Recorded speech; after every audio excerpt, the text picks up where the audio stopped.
Crowds gathered outside Istanbul City Hall for a fifth consecutive night of protests. Earlier on Sunday, a court formally arrested Istanbul Mayor Ekrem İmamoğlu on corruption charges. Clashes erupted as protesters threw flares and stones at riot police units, who in turn responded by using pepper spray to disperse the crowds.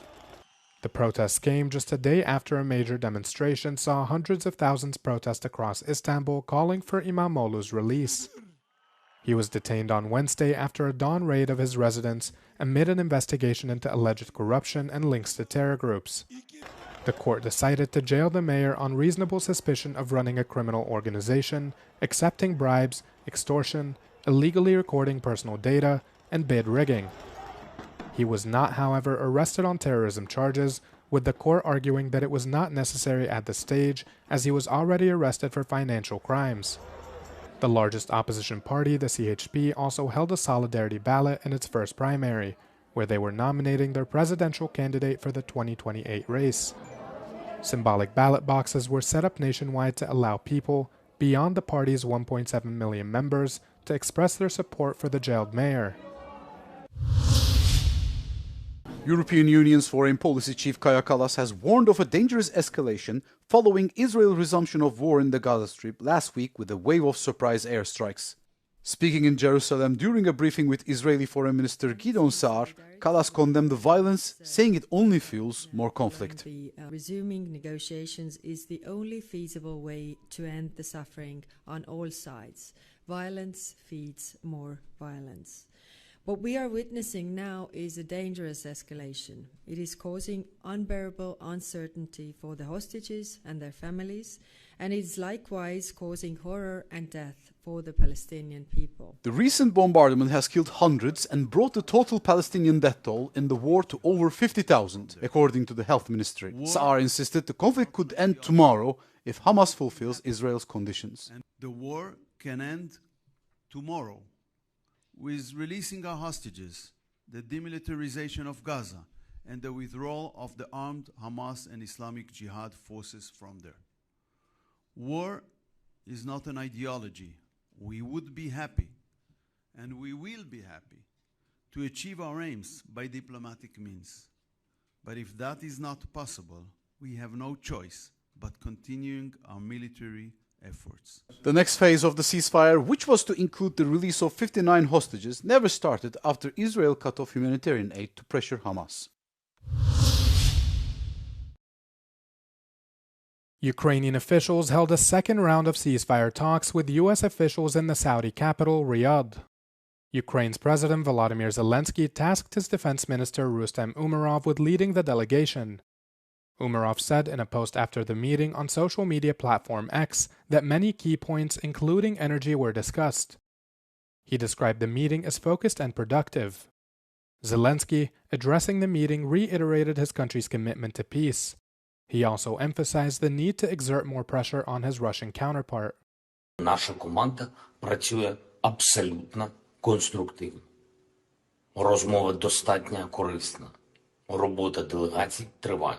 Але про що б ми зараз не говорили з нашими партнерами, потрібно дотиснути Путіна до реального наказу припинити удари. Хто цю війну приніс, той і повинен її забрати. Leading the talks for Washington was U.S. President Donald Trump's special envoy Steve Witkoff. Speaking to U.S. media outlets on Sunday, Witkoff said he believes Putin, despite European concerns, is also interested in peace. On Friday's EU summit in Brussels, leaders agreed on the need to be fully capable of defending themselves against further Russian attacks by 2030.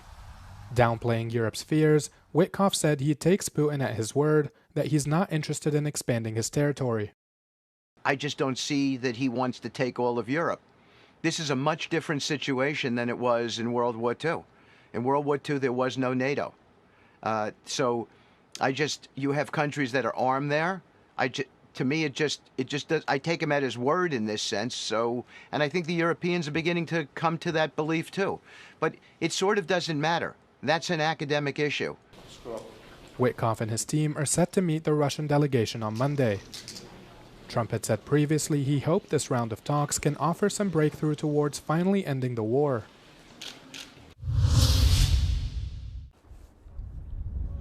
Greenland's prime minister accused Washington of interfering in its political affairs ahead of an upcoming visit to the territory by Second Lady Usha Vance and National Security Advisor Mike Waltz. Speaking to a Greenlandic newspaper, Møtje B. Ege called the visit aggressive, particularly objecting to Waltz joining.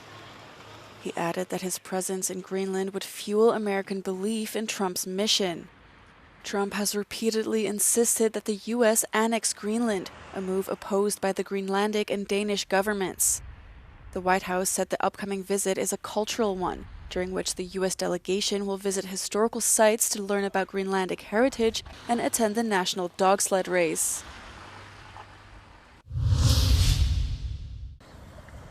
Greenland's Inuits are reclaiming their identity as the independence debate grows. During colonial rule, Denmark enforced assimilation policies, unofficially banning the Inuit language, forced sterilizations, and the removal of children from their families to be placed in Danish homes. Policies which left Greenlanders bitter. Inuit Greenlander Avjaya Raquel says it is time for the Inuit people to speak up. Inuit hasn't been heard. We have been so isolated for hundreds of years, and this time is the time for Inuit to speak up. As Greenland regained autonomy in the late 20th century, its population is still made up of 90% Inuit today, most of them which are Lutheran, a faith introduced by Danish missionaries over 300 years ago. The sacredness of Christianity is still sacred in my eyes, but so is Buddhism, so is Hinduism, and so is my work. And that's where I stand in this, that the arising of our culture and us as a people is also to get the equality within our culture, to acknowledge that our culture is legit. Some Greenlanders say global interest in their minerals and the push for independence has allowed them to speak more openly about abuses committed by Denmark. I used to feel like it was cooler to be a Dane, or cooler to be able to speak Danish, where it was embarrassing to practice our traditions. Greenland is experiencing immigration, with 300 to 400 more people leaving than arriving each year.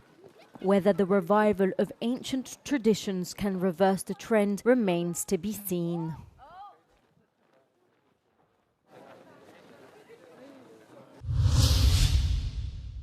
Commemorations have been held in Germany, France and Spain for the victims of the Germanwings plane crash 10 years after the tragedy took place. 150 people were killed after the passenger jet, which was travelling from Barcelona in Spain to Düsseldorf in Germany, was deliberately downed by its co-pilot in March 2015. The victims included 16 students and 2 teachers from a high school in the western German town of Haltern am See, who were returning home from an exchange trip to Spain. In Haltern, students placed roses in the courtyard of the Joseph Koenig High School, while hundreds of people gathered in front of a plaque bearing the victims' names. At 10:41 a.m., the exact time of the crash, a moment of silence was held. Wreaths were also laid at the town cemetery, where some of the students are buried. Elsewhere, relatives of victims travelled to the site of the crash in the French Alps, while commemorations were also planned at the airports in Düsseldorf and Barcelona. For economic security. The Panama Canal was built for our military. Are spheres of influence making a comeback on the international stage? The concept lost some of its relevance at the end of the Cold War, but seems to be regaining traction with the return of Donald Trump to the White House and the war in Ukraine. According to this expert, it's in Europe's interest to prevent the formation of exclusive spheres of influence. The immediate threat of a sphere of influence is that you cut others off from resources and trade. And certainly for Europe, this is a problem because we are an export economy and we need to import most of our resources. If you will get a general race to establish spheres of influence, then you would see great powers trying to convince or even to coerce other states to join their side. That would certainly increase geopolitical tensions, and ultimately it could trigger conflict. Russia, China and the United States are trying to gain ground. You get rid of that The US has threatened to annex Greenland and Canada, but this is about territorial expansion, not spheres of influence, says Biskop. So Russia is definitely trying to establish an exclusive sphere of influence by military means in its near abroad. China is very smartly gaining lots of influence across the world, but mostly through an economic and political strategy. But that could only become an exclusive sphere of influence if other players, including the European Union, would abandon those countries to China. But that's not happening. For the EU, enlargement is a means of promoting its values. It's not about a sphere of influence. So the European Union is, of course, increasing its power and influence by enlarging, but enlargement is not creating a sphere of influence. If another state joins the Union, it becomes part of us. A sphere of influence will be around ourselves, it will not be part of ourselves. A sphere of influence refers to a geographical area that a power has unilaterally declared to be its exclusive space, and over which it exerts political, economic and military control.